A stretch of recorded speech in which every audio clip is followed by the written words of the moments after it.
Day 17, year 232. Something is wrong. Day 18, year 232. Something is wrong.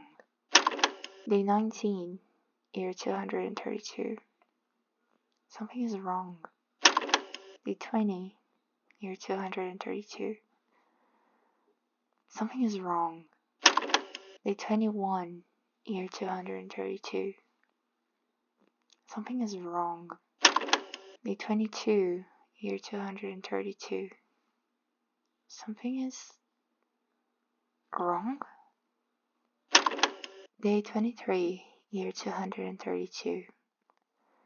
Something is wrong. Last night I had a dream. I dreamed where I was drowning. The water wasn't trying to kill me, but I couldn't get out of it.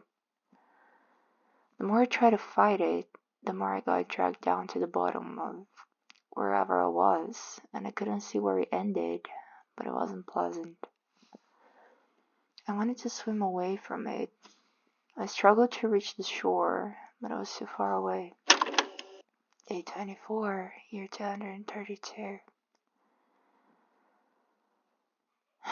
Maybe I am drowning.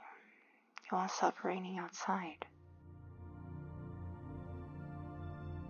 Do you know the history of the world? What happened centuries ago that led you to where you are? Why you are you? In this series, I will share with you any and all information I find as I find them that will help you and I understand why the world is as it is.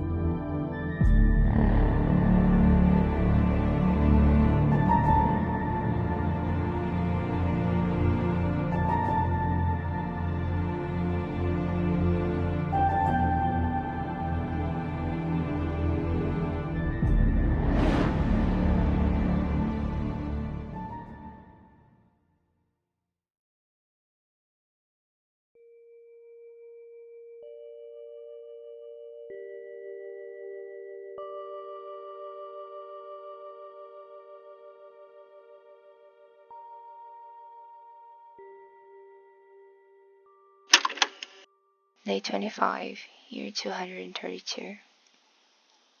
I don't know if I should talk about this with someone. I surely can't tell my parents about it. They would never believe me. I can still remember the horror in Mako's eyes, the shiver that ran through my body, the uneasy feeling that only grew as the hours went by. I look out my window. It's still raining, but I can see the faded light that comes from Simon's room, located almost in front of mine. I know he's pacing around in there, trying to understand what happened today. What happened to him? What is wrong with him? Simon is unique. If I were to put it in words, that's how I would describe him. He's strong for his age, which makes him seem older, more mature, but his face is still the same from when we were 13. Me and Mako, we already have features similar to our parents, pronounced lines that appear when we smile, scars that came with the years. Simon has none of it. His golden skin glows with youth. He's an eternal teenager, which he totally takes advantage of. He seems innocent even when he's anything but. And that's how he ended up here, in this situation. Simon wanted to climb trees, to watch over the giant forest and see what the future brings us in a few months. He invited his two other friends, Hibiki and Wayne. I know them from studying hours and because sometimes Simon hangs out with them. Mako doesn't like them because they seem suspicious and mysterious, or something that makes her unable to trust them. I have no opinion on them, since I've never spoken to them in all these years. But today, they were with the three of us, climbing trees and getting our clothes wet in the dampened wood from last night's storm. Simon, Hibiki, and Wayne were the first to climb the trees, while I stayed on the ground with Mako because she was scared. She isn't fond of putting herself in risky situations. Simon sometimes laughs about it, but I stood with her even if I too had wanted to see the view from the top of the trees. Come on, Mako, it's not dangerous. Simon shouted at us, holding himself against the trunk of the tree. Don't be such a coward. He'd laughed, and Hibiki and Wayne laughed with him. Simon had let go of the trunk and walked on the branch he was on, showing off how brave he is. Not a coward, Mako replied, with a grimace growing on her face. Simon, be careful, I said, watching the three of them from the ground. I wanted to go with them, but I couldn't leave Mako alone by herself. I remember thinking maybe when she's ready, I'll go up there with her. But until then, I can watch them from where I am. Nothing could have prepared me to what happened. It was quick. Simon slipped on the wet wood, foot sliding sideways, making him fall. I heard Mako screaming beside me, heard the gas from Hibiki and Wayne still up there in the tree. Simon didn't scream. His body slammed into the ground with a heavy thud. From where I stood, he looked badly out of shape. I didn't react. I couldn't walk, I couldn't speak, I couldn't do anything. I just stood there, frozen, with a horrified look in my face. Felt everything and nothing at the same time. From the way Simon fell from the tree, there's no way he survived. For a moment, everything was completely silent. No wind, no rustling leaves, no laughter, no footsteps on the grass. Nothing. We were just scared to go and take a look at Simon. Simon? Mako called eventually, and I turned my face to look at her. She was trembling, shaking down to her bones. Someone needed to do something. I don't know how I'd continue without him. Simon's my best friend. We grew up together. I've known him my whole life. I don't know how it is to live without him. I heard Hibiki and Wayne coming down from the trees, and I decided I needed to react too. I started walking, feet moving towards Simon, even though I felt like I was rooted in my spot forever. My heart was beating so loudly in my ears it felt like a song was playing in my head. And then I saw it happen, but I couldn't believe what I was seeing. Simon got up like nothing happened.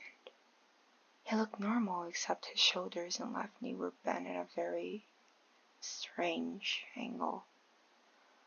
I blinked twice, trying to understand what was going on, and Simon groaned as he shook his body, making it look normal once again. Everything went back to their normal places. There were no broken bones, no weird angles, nothing out of the ordinary.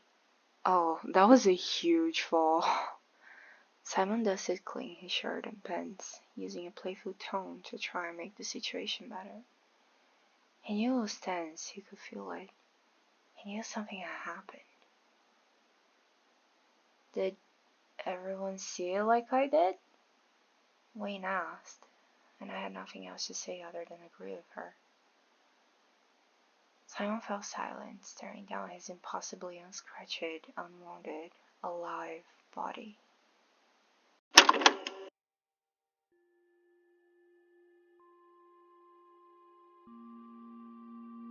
Wait, did Lee and her friends just witness Simon dying and not actually dying?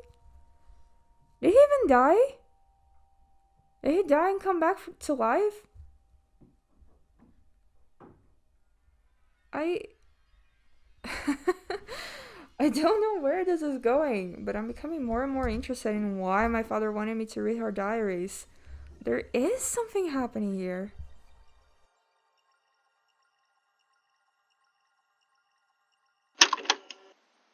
I thought about sharing what happened with Dristan, my brother. He's the only one I can trust other than my friends. And I need to talk about this with someone. I need to know if what happened means something. It must, otherwise why would that have happened? It's not normal. Normal people don't survive things like that, and the trees aren't small by any means. You see, what normal world was created hundreds of years ago. Two sisters lived in it, Horus and Hell.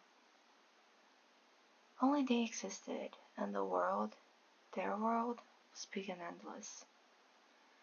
Hell felt lonely and wished she could have more company, while Horus was a lone wolf, so her sister was enough for her. Hell wished so hard and became so sad that when she cried, we were born from her tears.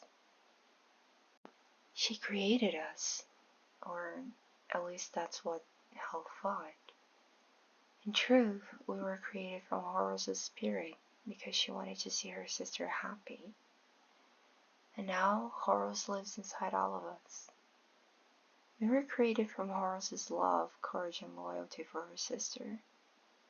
Hell never felt alone again.